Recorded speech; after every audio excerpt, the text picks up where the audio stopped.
Welcome to episode 11. And for episode 11, we are covering movies by Jim Carrey. Yeah. Love him or hate him, he is a genius. He's I love him. He is a comedic genius. He is. But his darker roles equally. Yes. You know, it's a lot of comedians do the crossover really well, like Robin Williams, for example, 1 Hour Photo. Jim Carrey did it as well.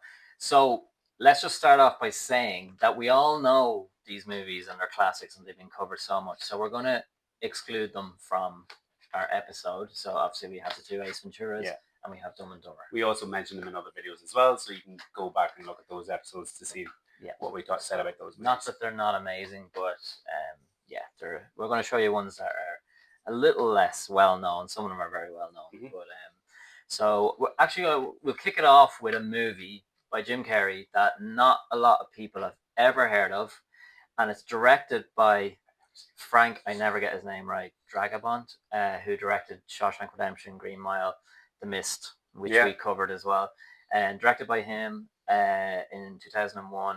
And it's a really good movie, but it's the first time Jim Carrey did a kind of not a family movie, but it's quite a straight role for him. It's not comedic. It's called The Majestic. And basically it's about a guy in the 1950s that has a car crash. He wakes up and he has amnesia and he's mistaken for a war hero that's been missing because he looks exactly like the war hero that's in the photos. And the town just think he's it. He doesn't know who he is, so he just presumes he's they welcome him in. Welcome him in. It's about a movie theater. He takes it over.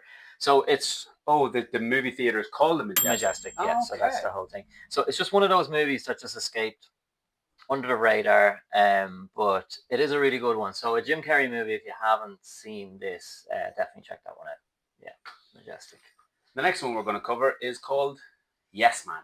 Love this movie. Brilliant movie. Basically, a man who works in a bank. He says no to a lot of people because he's a mortgage broker, and he says no to a lot of people.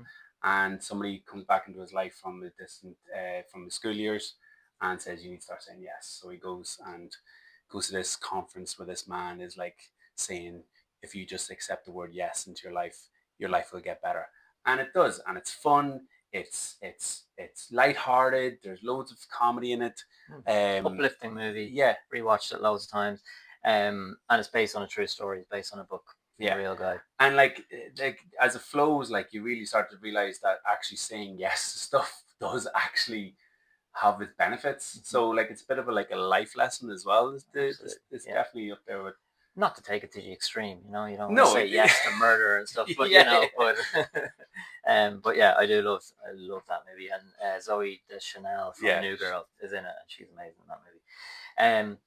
Another one that people may or may not know is Fun with Dick and Jane, which is also a remake. A remake, yeah, and another movie that's not widely popular, or critics didn't love it and all that. I swear to God, I've watched this movie so many times. It's so funny. It's really funny. When you get married and you kind of see the dynamics between the husband and wife and struggling with bills and all that kind of stuff, you're like if it got to that point, you could really see yourself doing some of the things that they do in this movie. Yeah. I think the funniest scene for me in this was when he robbed all the pieces of lawn from all the other houses.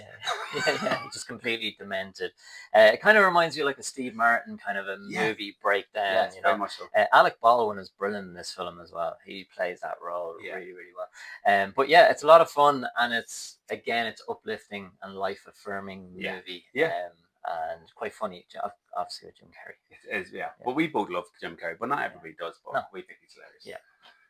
Yeah. Next on the list is Me, Myself, and Irene, and I watched this last week, and I just forgot how funny this movie was. Yeah. The Farrelly brothers, same guys that did Dumb and Dumber. So good. It's brilliant, and again, Jim Carrey's split personality plays it so well. So basically, what happens is he's a Rhode Island cop. He has a split personality. His wife leaves him for another man. That's a whole nother story in the movie, but it's funny as well. And then he has to protect this woman. Renee Zellweger is in it as well, and he's kind of protecting her from being hunted by the mafia or whatever. And it's funny. Whitey.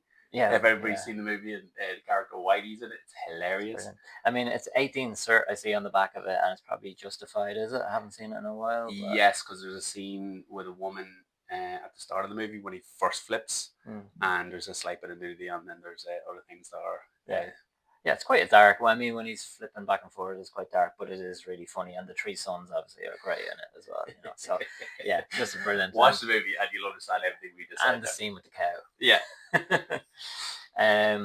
I Love You, Philip Morris, which you just pointed out that you haven't seen. I know. Brilliant movie, amazing performance. I'm looking at the back of it. It's just 5 stars, 5 stars, 5 stars.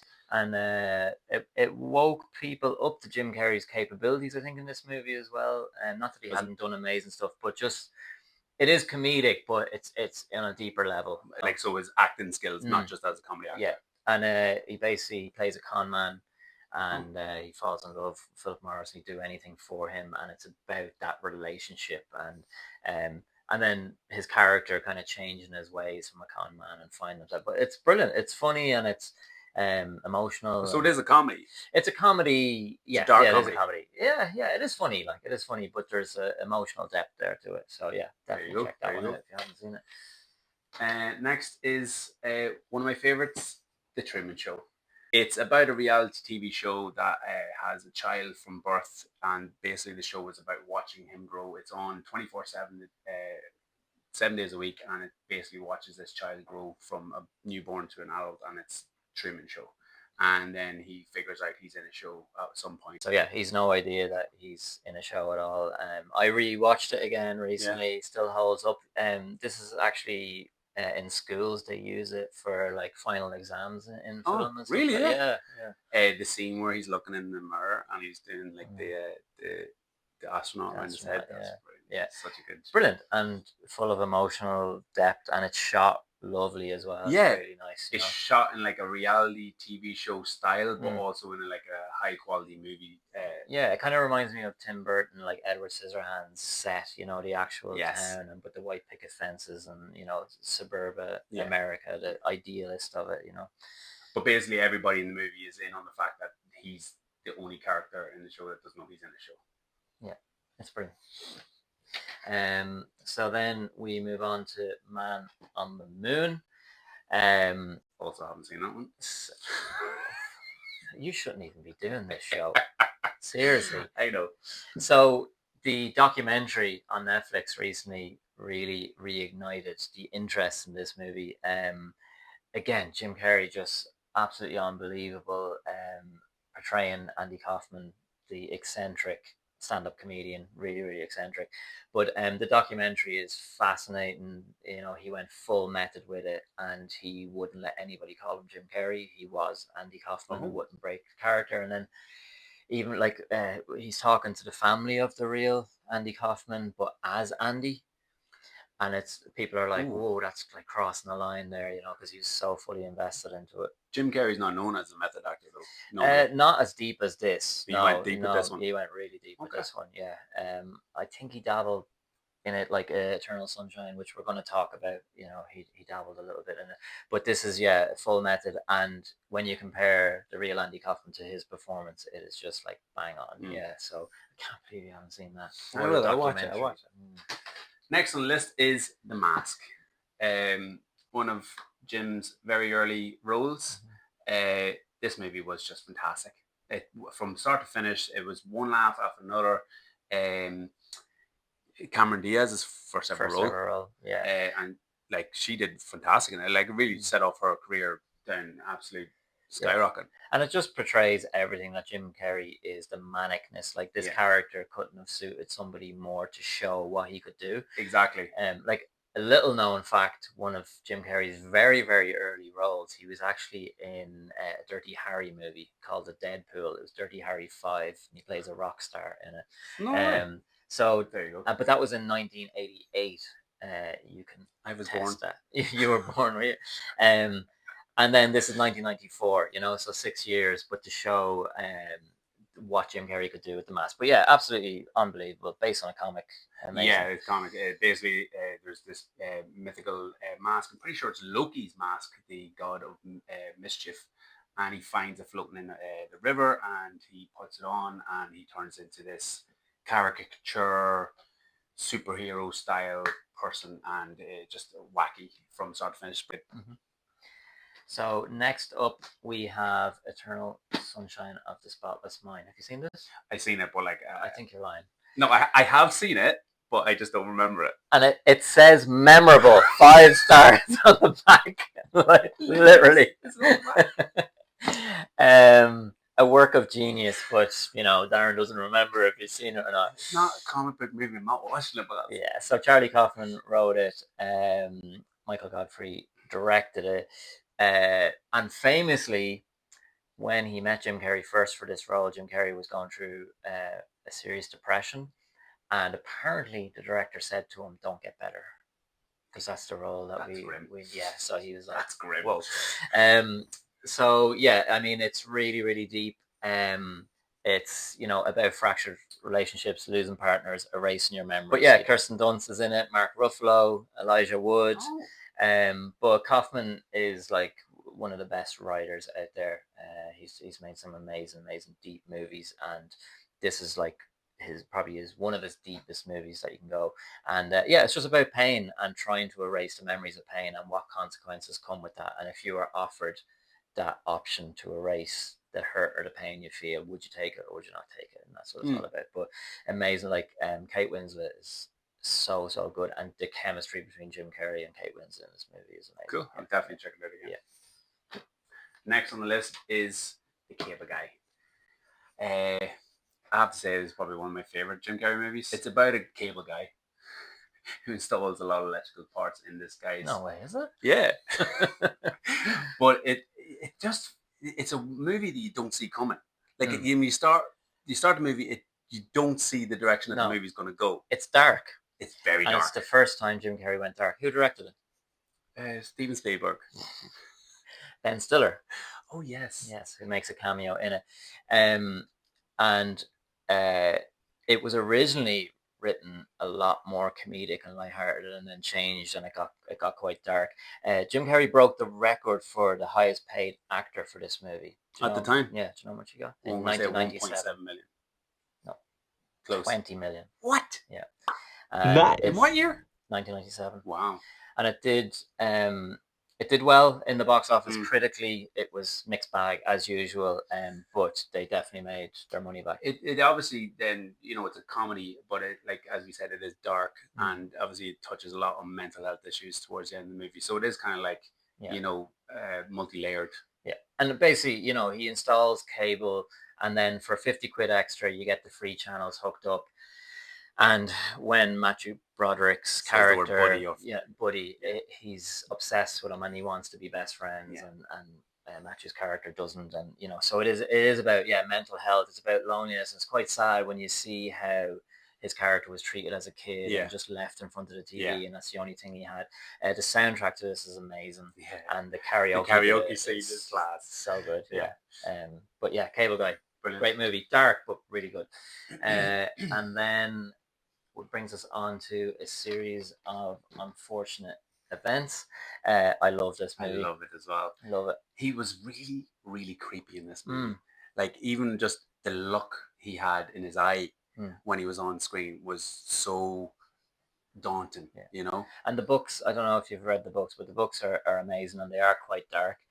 And I thought Jim brought that character to life from the books really, really well. Again, critically, it wasn't liked, and it didn't make as much money as I thought, but I just don't understand. I just think it's amazing. The cinematography was fantastic. The set pieces were fantastic. It had loads in it, and it was just so underrated at the time. The whole thing is just brilliant. My favorite bit in it that's behind the scenes is Jim Carrey forgets his line, and in character he says, "Give me the line again." And then they cut it so the kid asked him the line again, but it was complete improv. Towards the end of the movie when they're doing the play. Yeah. Just give me it again. And it just shows the genius of Jim Carrey staying in character. Even when he drops a line, he can still stay in it, so I love that. But yeah, just a fun family movie. It's a family movie. It's like kids will enjoy this movie. He is a bit creepy, so like not for young kids, but like it's a good family movie. Yeah, absolutely. So next on the list is the number 23. Not a comedy. No. Far from it. Psychological thriller, I would put it in that category. Grim, dark, daunting. It's A must-see movie. Don't miss it. Yeah, it was definitely his first like full dark movie. Um, Interestingly, Joel Schumacher directed it, who also directed him in Batman Forever, Oh, which we're yeah. going to talk about. And that was in 1995. This was in 2007, which is quite That's a a big jump. gap. Yeah, big Yeah. gap. But same director. But yeah, just absolute obsession over the numbers. Number 23. Yeah. So basically, it kind of like, is it a book he finds? And he reads the book, and it Mm. basically says like number 23 is the powerful of all Yeah. everything that is in existence. Yeah. And then he starts seeing the number 23 no matter where he looks, and you know, and it just absorbs his life basically, and he just Yeah, decays he into loses this. his family, Yeah. and the obsession, and It's quite sad. it is. Yeah, it's Yeah. quite sad, but it's a clever thriller, and it showed Jim Carrey then in a different New light. light, You yeah. know, and money wise, it wasn't a huge success, but it did well enough. Yeah, I think, it was a good movie. Yeah. I think it definitely fell under the radar. Then we have The Grinch Who Stole Christmas. Um, I mean, what can you say about this? Like, it's firmly in the Christmas watch It's list, my isn't it? second favorite Christmas movie. Yeah. I mean, just his performance, and it's been talked about a lot with the torture that he went through with wearing the suit. Yeah. Directed by Ron Howard. And then I love that because Jim was suffering so much. Well, first of all, he brought in a Navy SEAL expert that dealt with torture tactics to train Jim Carrey to be able to put up with the torture of having the suit on, which that's how bad it was. But I love Christmas family movie, by the way. Christmas family movie. I love that Ron Howard showed up one day in the suit to be like, I'll be with you, Jim. We'll both wear the suit. We'll both suffer together. So I thought that was nice. It's cute. Yeah. And yeah, it's amazing, and it holds firm to what it's all about as regards to the book and Dr. Seuss, and the little girl in it, Lucy Liu. She went on to be a famous singer in a rock band called The Pretty Reckless. Taylor Monson is her name. Okay. She left the acting world. She was like a child actor. Yeah, I was gonna say, because I had never seen her She anything. was in the Gilmore Girls, I think, and then she left it, and then she went. Sorry, I'm on a rant, but okay. yeah. So yeah, but just incredible performance, Yeah. and again, Jim Carrey, like, I mean, he's the only one who could have played His that. facial expressions, I think, was what gave it away. Like, because even though he had all the makeup and the suit on, you could still see Jim in there. You could still see all the facial, the big smile, the big mouth, and the big eyes. He was able to act so much more than just with words. Like, his face portrayed the character of the Grinch, I think. And I think that's what added to the torture of it, that his face muscles were so tight and connected to it that he was able to do that kind of stuff. But yeah, amazing movie. Next on the list is Liar Liar. Brilliant movie, fun, family, divorced couple, have a little kid. He makes a wish that his dad can't tell a lie anymore. He is a lawyer, so he would have had to lie a few times in his career. But basically, for 24 hours, he can't lie, and it just sends him on this like road of one bad thing after another because he can't tell lies. And then he figures out at the end that telling the truth is actually the release that sets you free, basically. A little nugget from this movie, which is one of my favorite movie nuggets, is that Jim Carrey plays a firefighter in the background of the scene at the very end of the movie. And I actually watched it like a couple of weeks ago, and I paused it. I was like, that is Jim Carrey. I love that stuff. I mean, if you haven't watched the special features or the behind the scenes of this, and the outtakes is with the pen, and just watch so just good. On YouTube, just watch the outtakes of it. Watch the movie first. Well, watch the movie, yeah. But I mean, the scene where he kicks his own ass in the bathroom is just, and he walks back into the courtroom absolutely battered. Yeah. And he's like, it's just, these kind of movies, you're like, well, who else could have played those roles the way he did? And there's very few that could have done it. But again, we talked about this before, and just from an acting point of view, no matter how wacky he gets, you fully believe everything he's doing. It never feels like it's contrived or anything, because he's so committed to that character, So that's where the genius comes in. Very fun movie, very good. A kids movie, but I love it. Mr. Popper's Penguins, based on the book. Sweet, sentimental, definitely one to watch with the kids. one to watch even without I actually the kids. haven't put this on for the girls. I might actually do that. They would love it, Yeah, you know. And it's kind of like a Scrooge. It's like a Scrooge story that he's miserable. He's all about work. His family have left him, and he gets his dad dies. He was a famous explorer, and he leaves him 6 penguins. And then he turns his whole apartment into ice to keep the penguins, and then through that, the penguins change his life. You know, the children come yeah, back. come back, His, and his kids start loving him again because he's more fun and he's. And the late Angela Lansbury's in it as well. She's amazing in it. So I love it. I've watched it loads of times. So yeah, check that one out. Next on the list, Bruce Almighty. He's an anchor man. He is looking to get a promotion. Things aren't really going his way, and life keeps throwing him curveballs. And then he curses God for not giving him what he wants, and then God grants him his powers. Who plays God? Don't look. I know who it is. Who? Morgan Freeman. Yeah. Yeah, amazing movie. And Steve Carell in this movie, which led on to Evan Almighty. You know, with not with critically acclaimed. No, I still like Evan Almighty, but Steve Carell's performance in this as the anchorman, you know, when they were doing that scene where Jim Carrey was like doing the voice and Steve Carell was mimicking it, I thought that was genius. Yeah, it was so good. It was so well done. I don't know how many takes that took, but it was perfectly done. Two comedic geniuses at play, really. You know, funny. But yeah, Bruce Almighty, it's like a fun movie, but it's life affirming as well, and it's about taking the power back and not being angry at the world all the time. And that's the way the cookie crumbles. Yeah, and just a bit where he separates the traffic, and all that kind of stuff. And you want those powers, don't you? Yeah, like sometimes you do, and then you're like, well, that's a bit more than you can. But that's what he figured out was like God has so much responsibility, and I think that's like the whole process was like he can't just give everybody what they want. God isn't like almighty. But a financially successful movie as well. And lastly, then we have Batman Forever, which we've already covered in our Batman episodes. You can go check that out. But Jim Carrey as the Riddler up against Tommy Lee Jones, incredible performance again.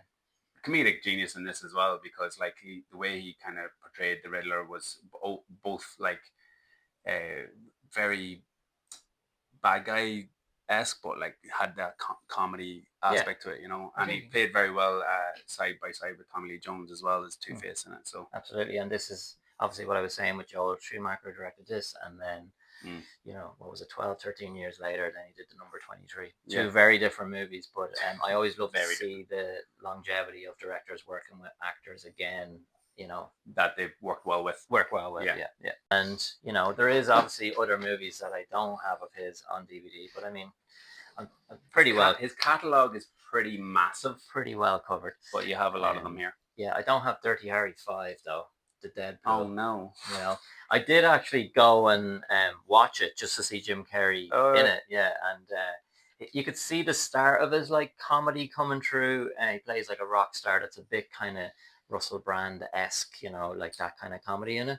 Wasn't it Saturday Night Live? It was kind of like where it really kind of started picking up. Yeah. And he was already doing obviously stand up and all that at that time, so he did have the comedic chops. But it's not full as we know Jim Carrey, like like The Mask or Dumb and Dumber or anything like that. But yeah, anyway. Well, that was episode 11. Thank you very much, and see you next time.